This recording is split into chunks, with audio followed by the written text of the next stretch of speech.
Hey all, this is Val here with another Dungeon Hunter Champions video. In today's video, we're taking on Groz and Thunk. Who would have thunk he'd be finished? Ah!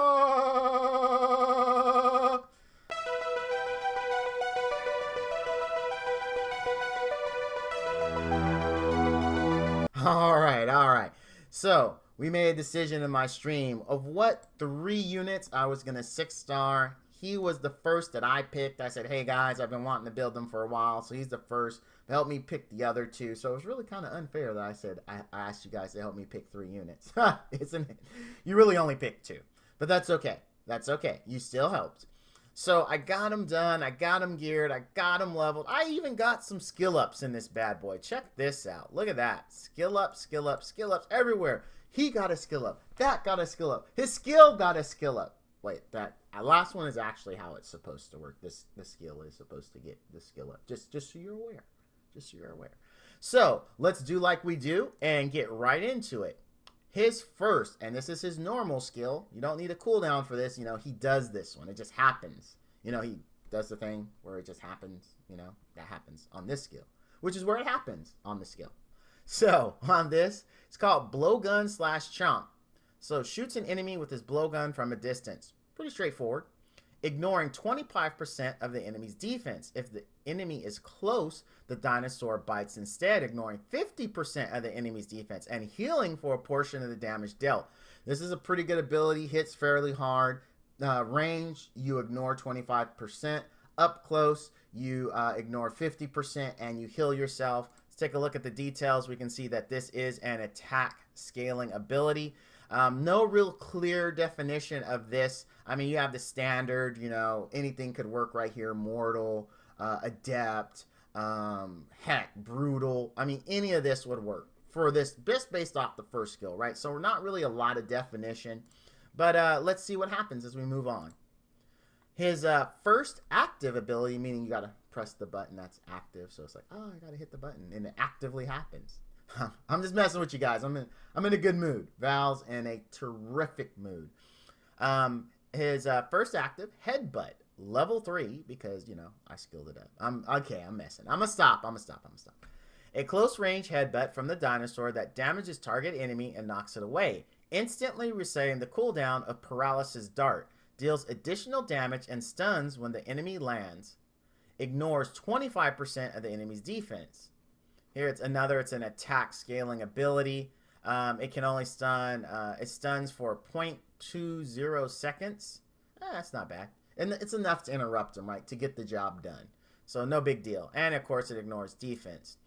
All right, so again, we have attack scaling. Got an 8-second cooldown. So, I mean, we could go mortal on this right now. I mean, 8 seconds is pretty decent. The cool thing is this will reset the cooldown of paralysis dart, which we're going to take a look at to see how awesome paralysis dart is. If it is super awesome, it could be worth it to go cooldown reduction on this guy. Let's see. Paralysis dart shoots a poison dart at a target enemy, deals damage and stuns, ignoring 25% of the enemy's defense. Details, again, it is attack scaling and stuns for 2 seconds. All right, so this is actually pretty decent. I like adept so far, because the more that you can pump this guy out, which resets the cooldown of this, which you can even get further cooldowns. I mean, you can chain this pretty good. You know, you can chain these two, just be like bam, bam, bam, bam, bam, bam, bam, bam, bam, bam, bam, bam. For those that got that reference, you're old just like me. All right, but yeah, I like adept. I think adept is my front runner right now. All right, let's take a look at the last one. Get him. Yeah. We're good. We're good. Unleashes a mighty roar in a wide cone. Damages and marks enemies, ignoring 25% of the enemy's defense. Pretty straightforward. Fairly long cooldown, so adept again. I really like adept here. Synergy trait is increases the crit rate of allied dark champions by 24%. Nice. All right, so I'm going to say adept is going to be the way you want to go. You want to go adept, attack, crit damage, attack, standard attacker build. Anytime I say that, just a standard attacker build, right? And you're looking for crit rate substats, accuracy substats, because he does have stuns, you do want them to land, especially if you're going to be using this guy in PvP. He also has a mark. If you're running him with other units who also mark, this is good because you have a backup marker. In my case, I plan on running him in OH with my Washi, who does a lot of cool stuff when enemies are marked. Washi already marks himself, but to have another unit that can mark is also good. So because of that, I would go crit rate, accuracy, attack, HP on this guy. You could go crit damage as well instead of HP, but you do want to have some survivability on him, especially if you plan on using him in PvP. If you don't plan on using him in PvP, then you can ditch the AP and just go with, you know, standard attack or substats, which is crit rate, crit damage, attack, attack speed. You can completely ignore accuracy if you already have someone to fill those roles, or if you don't count on the stun to be clutch and just go pure 100% unadulterated tank. Or glass cannon. Sorry about that. Glass cannon, not tank. So we take a look at his gear. How did Val go? I didn't have the adept gear. Wah, wah, wah. So I had to go mortal vital because my vital set did provide a better critical rate than a keen set for the same pieces, or any piece actually. I went through each one and just couldn't find a keen set that would get the job done. Here are my stats. If I'm going too fast, just pause the video and take a look-see. But there you go.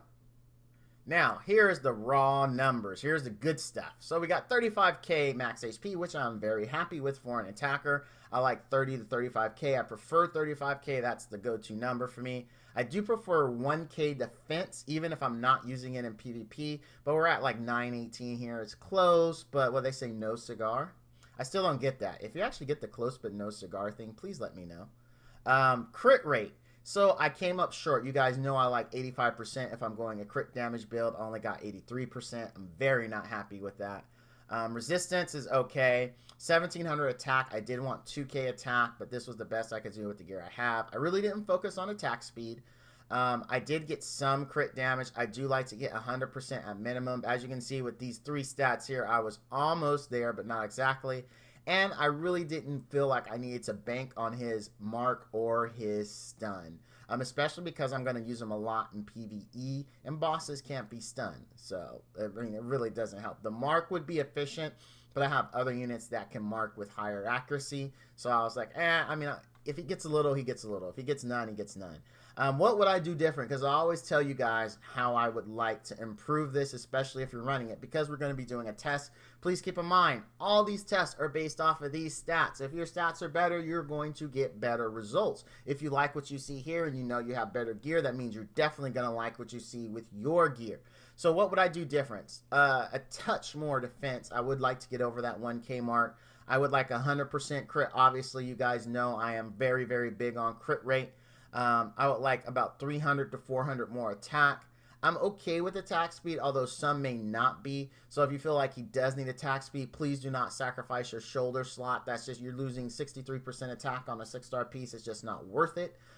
Try to pick up your attack speed and substats, in which case you're looking at a crit rate, crit damage, attack speed for your substats, and then you're going to need at least 2 or 3 pieces to go 3 rolls into attack speed to make it actually worth it, depending on the amount that goes into it. You know, you get 3 rolls and each one goes 1 point, it means nothing. But you get 1 roll or 2 rolls at max, and that's really all you need to go into it. I know you can't call it, but if you get it, then whatever goes into everything else is going to be good. It will be extremely difficult, though, because you are going to want to make sure that you do get rolls into crit rate. So I would say you would want like 2 into crit, 2 into attack speed. 2 into attack speed only on 3 pieces, and that should get you to where you want to be. Crit damage, I would just like 3% more, and it'd be fine. I mean, this honestly, it's fine. It's not the greatest. But, I mean, just 150% crit damage is really where I like to see my units at min. I do like 200s to 250s, but that's a lot harder to do. So you really got to get just insane stats. And you really can't do that, though, if you're looking for something like an attack speed build, because now you're splitting your points crazy. Remember, it is a limited pool. You can't, unfortunately, have 4 rolls in every substat. You can only go up to level 15, and only the first 12 will give you points, meaning that, you know, 3, 4, 6, 9, 12. After that, you can't get more points in the substats. It goes into main stat on 15. But that would be what I'd do different. I still am okay with accuracy. I'm like, whatever, right? But enough flipping the flaps. So we're going to test this. We're going to leave Washi in because he has a 33% attack lead. We're going to swap out the Malika. So we're going to do a run with Malika and Washi, and then a run with our Dino Groz and Thunk. Grog and Thunk. And then we're only going to show the end screen so you won't have to sit and watch it through the magic of editing. Okay, through the magic of editing, we did the run. We did lose Rhoda towards the end, but it was 57 seconds. We had Malika really doing most of the work at 420k damage. Now let's go ahead and run it with our Grog and Thunk. All right, and through the magic of editing, we have finished the run. So here we are, as you can see, Grog and Thunk not doing the kind of damage that Malika did. And then you got to consider there is a stat disparity. He also had elemental advantage as well. One of the big issues with him is his damage really doesn't kick in on this boss until the boss actually spawns. Because the second skill, the bite, hits fairly hard, but it has to be within melee range.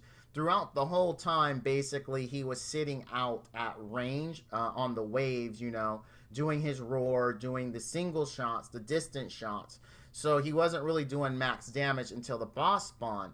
Also, this tells you how hard that bite hits, because even though our wave clear is significantly reduced, and I mean significantly reduced, because you have, we're talking about a Blade Master here that does AoE damage on a regular skill, as well as has a pretty significant AoE attack.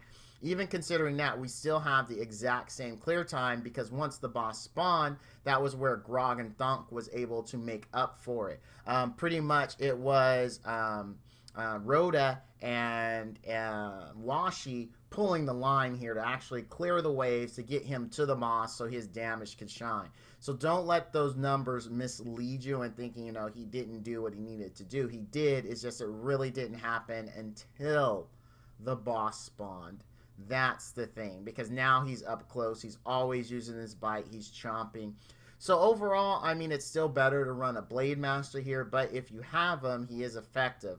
Also, keep in mind is survivability will be an issue, because while you do have elemental advantage against the boss at this level, the boss also has elemental advantage against you. So keep that in mind. Now let's go ahead and we'll take a look at SW10. All right. I'm not really that happy with this, and I'll tell you what I noticed about him, and really it kind of just summarizes my thoughts very well. Potential to do great damage, but you have to be up close and personal. His biggest downfall is he sits at range. He does a lot more damage when he's up close. The dinosaur hits a lot harder than he does. Even considering the reset that he has for paralysis dart, it just doesn't do enough. He just really has to be up close and personal to be able to get the job done. My Monis really isn't even built that well, and Monis out DPS'd him. I know OGD, don't get me wrong, but I don't have him pure attack, right? So his OGD isn't hitting as hard as it could. Really, Rona had to kind of carry it a little bit, and with Monis and Grog and Thump backing him up. I really don't like him a lot for either ED10 or SW10, or ED11 and SW10. I just don't. If he would always prefer his ranged or his melee attacks, using the dinosaur, I think he would do a lot better. But he really doesn't amp up until he does that. You don't see any healing here because he was shielded most of the time, so he really never needed to be healed. AA was keeping everyone alive. With my Washi, typically I do this anywhere from a minute 15 to a minute 20. It varies. So this is an extra 30 seconds on top of Washi. If he was always up close, it would probably be a different story. Plus his wave clear isn't as good as Washi's either, so there's that as well. For those reasons, I mean, if you have him, he will work here, but I suspect he will be better other places. I do plan on doing an Update 5 video focused on OH, where I will run him to see how he performs there. My suspicion is it's going to be the same thing.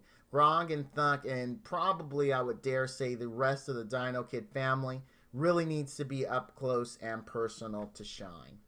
So my final thoughts, I basically said it after the SW10 video. For ED11, SW10, probably even ED10, I really don't recommend this guy if you have another unit, just because he prioritizes the ranged attack. While cute and the ability to do good damage if in close proximity to the enemy, so that the dinosaur attacks instead of him using his blowgun, then he will definitely shine. Unfortunately, most current content has him at range and not being very useful as far as damage is concerned.